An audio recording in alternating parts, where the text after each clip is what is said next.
Now, Yeah. see, like he looks like, grab his collar. Okay, grab it. Try. I'm here. That's when grab his collar and correct him. Tell him to get up there again. Up. Up. And then grab his collar. As soon as he goes there, I want you to grab it. You have to grab his collar because right now he's trying to play with you. Grab it. Call him again. Stop. Grab. Sit. You have to be a little bit quicker on that because see, that's why he plays so much games with I got you. nails, that's why. Tell him. Sit. Okay, hold by the prong collar. And do a little correction. Tell him to sit. Sit. Stay. Stay. And then release. Much better. See, if you do that every time he's starting to get excited, well, you're caught in it. Because he learned to do all this out of frustration. Because he has so much built up energy. Now he tries to play around with you. You know, we're giving him exercise. Now it's fair to correct when he's doing this when he doesn't really need you anymore. He's doing it out of a habit of getting playful and getting crazy because he couldn't help himself. Now he got enough exercise. Now there's no more excuse. The only excuse is if you let him get away with it. Mm-hmm. So that's much better. So just a few days ago, I met Prince and his owner for the first time. I realized then that I had a lot of work ahead of me because this is a very inexperienced dog owner who needs a lot of help and guidance. Today, I am here for our lesson number 3. I feel like we're making so much progress, and I feel like I have my dog back, my best friend, my lovely companion, and I'm so happy about that, and I'm not scared of him anymore. And he's behaving. It's making so much difference. It's like a difference between night and day. So, it's a miracle, really. It is. I feel like we both changed. I feel like he doesn't look at me the same way, and I don't look at him the same way. oh wow, this time you're just not even waiting for me.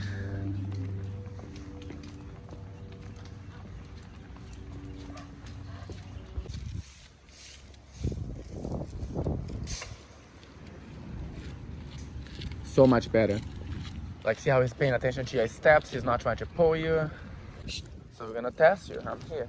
But what you wanna do is correct him first. See, he sees the bike. No, don't make him say it. Keep coming. Just correct him to leave it. Do the correction, tell him to leave it. Now, do it. Leave it. Good. Keep walking. Good. Keep coming.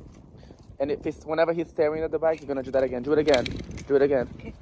That correct him. Leave it. You keep walking. Keep walking. Much better. Wow. See? See that? The difference? We did it. Yes. You just gotta. You have to be in charge of the situations. He's actually pretty easy to work with. That's what I was trying to tell you. But you immediately just felt like you couldn't handle it. You know, you're like, oh my God, there's a bike coming. He's gonna go crazy. But in reality, look how he's leaning on you now. Yeah. See how he's walking with That's you? good, right? Yes, because you corrected him. You're in charge. Now you can release. He's like pushing me though. Exactly, Is that because he good? wants to be as close to you as possible. This is good. It's good because that means he's, paying attention to you. Release the pressure a little bit. So, like, make sure that's, yeah. Look at him watching his steps with you. So I want you to be in charge. We did. We're gonna pass by the dog. How does he usually act when there's a dog?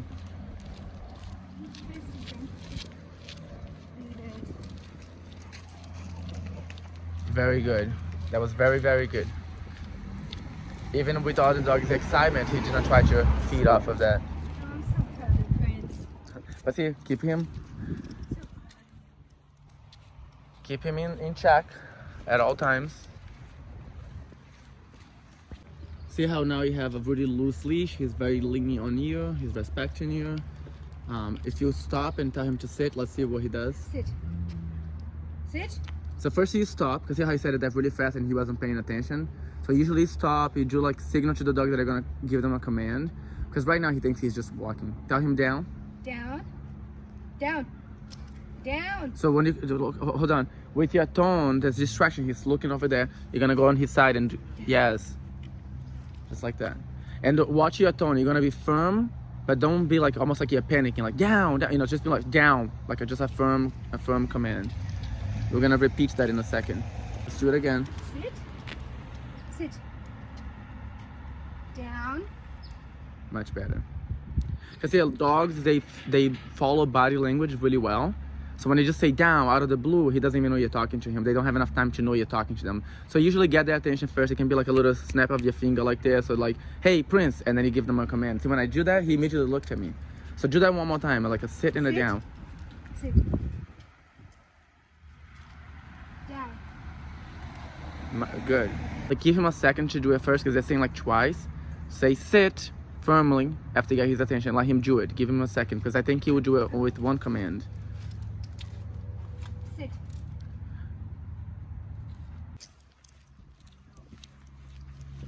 Heel.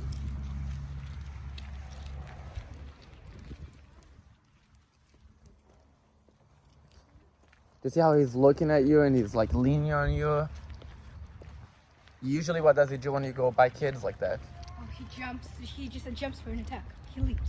He doesn't like kids? Yeah. So see, that was much better. I can tell that he was looking at them pretty intense. And I don't know if it's because he really doesn't like kids or if he's just like intrigued by them. Sometimes they're just intrigued and they want to, get closer to them. But in either case, you just have to get that confidence that you can control him, keep him in line, keep him walking with you.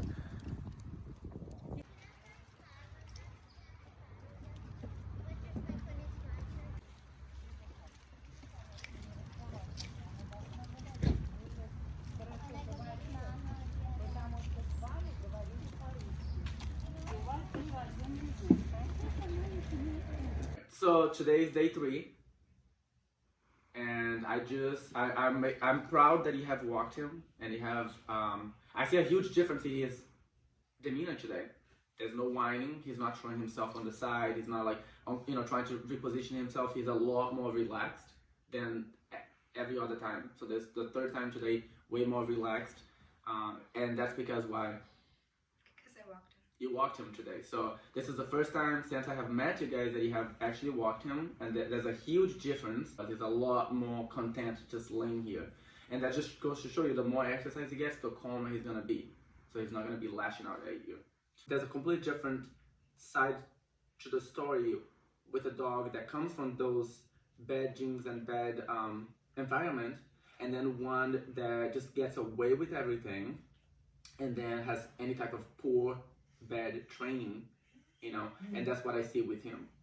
And the reason that it's important to know all that is because a dog that has a bad temperament is a lot harder to correct and to handle than a dog that has a good temperament. So this dog has a good temperament, he has poor training. And what I mean by that is, number one, his obedience is good. Someone did a good job with his obedience training. Sit, down, heel, he's good with that. But everything else, he pulled on a leash. You don't have the training, so he had the obedience training, but he doesn't have someone at home that reinforces it, because you don't make him sit, you don't make him lay down, you don't make him stay, you don't correct when he jumps on you. You said you want him to pull on the leash so that he's happy. That doesn't equal happiness. So he's been getting away with all of that. That leads to him just not respecting you. And then the bad training is, if he had brought this dog to me to get protection training, like he took him to the other trainer, I would never have done protection training with him.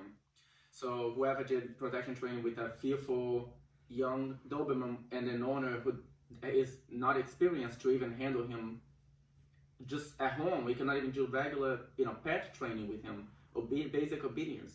Because basic obedience is just a dog that sits when you tell them and lays down when you tell them. They should never have done protection training, because what you have in your hands now is a dog that doesn't respect you, and that is too strong for you, basically, which can be changed. What the training is, what to do with you. But now he's getting frustrated, and he's just counting that frustration on you, and then he's using the bad training that he had, and that's what's causing him to bite you, So I wanted to talk about that. So how we're gonna solve this is by, again, creating the leadership that didn't exist, and maybe put him in a crate so that you're not vulnerable on the bed with him. Because I truly believe what you're saying as far as the attacks, but that does not come from him. It comes from his bad training that he did, and for the lack of leadership. Because if he ever tried anything like that with me, it would be one time. I would correct him, and he would never do it again. Because his temperament is good, so he's not going to be a dog that's going to be trying to purposely hurt you. When he does that, it's because he has some type of association that reminds him of the training that he had with that trainer for the protection training, because he wasn't ready for it. You weren't ready for it. He wasn't ready for it. That's the problem. So I told you that's a combination of those two things. Those things are very important for you to know, because that allows you to know what's going on. You know. So this is all good. And then one other thing that I want to say is that a lot of people with these dogs, they will give up on them very easily. People are very quick to surrender them, and a lot of times people are embarrassed to come out for help. So I definitely want to give you credit for seeking out help and I know we're being very consistent. You would have me here every day if I could come every day. So we're doing this as often as I can. You're very committed to doing the training, because a lot of people are like immediately get rid of the dog, and you made a mistake. Your biggest mistake was to get a breed that was not meant for you. He picked me. But I know, but it shouldn't work like that. Okay. So it's a lifelong commitment, and you have to take it more serious. You have to always think, can I handle a dog like that? And you should spend time with the breed, get familiar with them, really see if you can handle raising a puppy like that when you have no experience. But what my point is that you already made the mistake, so it's already done. If we told everybody that have a dog that they can't handle now because they don't have enough experience to bring them to a shelter, it would just make the problem that we already have now with the overpopulation of dogs and all the dogs in the shelter a lot worse. Because there's, hey, down. Hey. Because there's a lot of people already that struggle with dogs that they can't handle, and they give up on them so easily. They take them to the shelter, or they dump them on the street, or they pass them to the next person. And if you brought this dog to the shelter, you'd literally be going there and telling them, oh, my dog is vicious, I cannot handle him. The blame would be all on him, and then the people at the shelter are already not trained enough to handle these dogs because they don't understand. They're just going to go based off of what he told them. So now he's labeled as an aggressive dog. He has to be put down. They don't want to give him to anyone else. And then you could be putting a good dog down, and this happens every day. He's a young puppy. Yeah, but so that's why I'm committed to helping you, because I know you want to get the help. You need a lot of help.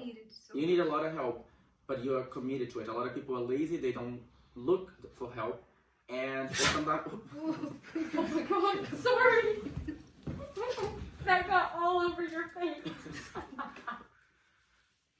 He's like, "What are you guys laughing at?" See, even again, he's getting bored, but he hasn't gotten enough exercise. So I'm not gonna hide that he needs more. I see a difference. It's better than before, but it's not 100% because he still needs a little bit more exercise. That's what this means right here. See, he's bored, he's frustrated. So you cannot even only correct him because he's doing all this here. He's affectionate. He's trying to play, but if he gets enough exercise, he's not gonna be trying to engage as much at home. And yeah, he I don't know how he did this, because for almost a year, he slept on my chest, like a little puppy. Mm-hmm. I don't know how could.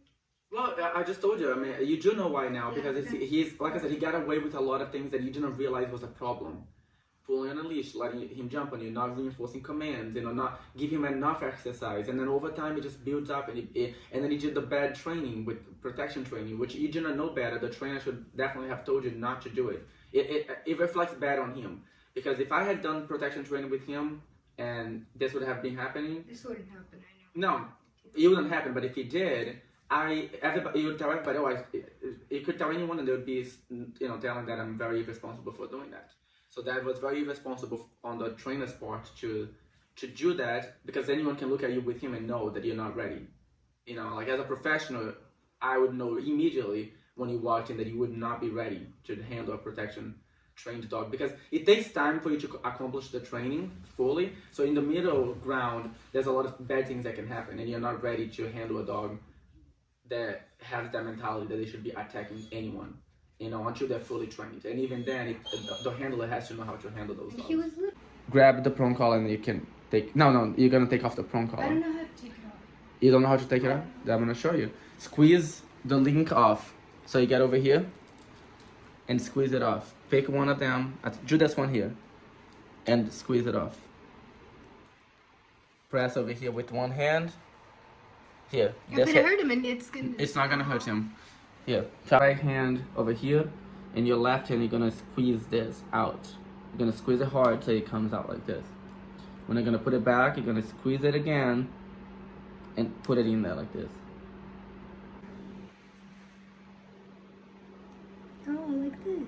Yeah, but you have to don't do the tip of your finger the next time. Do more like with the whole thumb, because that's how you hurt your nail if you use the tip of the finger. Time to sit again firmly. Sit. Put it around his Sit. head and clip it together. Look, I'm So even you- putting my arms around his neck, and he's cool. Normally he wouldn't be cool. Yeah, because he was getting away with everything. Now he's starting to realize we're working with him. I'm definitely gonna bring a different prong collar because I don't have to be. This is beyond just training. You know, some people struggle with the prong collar. Yep, that was good. Perfect. Now adjust it. Make sure that the ring is on top of him, the top of his neck, close behind his ear. So you pull it up a little bit. Perfect. And that's how you're gonna put the prong collar on him. You're gonna deal with this until tomorrow. Tomorrow I can give you a different one when it comes for the group training. Thank you, Dog Daddy. Now I believe that if I stay consistent with the training that Dog Daddy gave us, I will be able to have the relationship I always dreamed of to have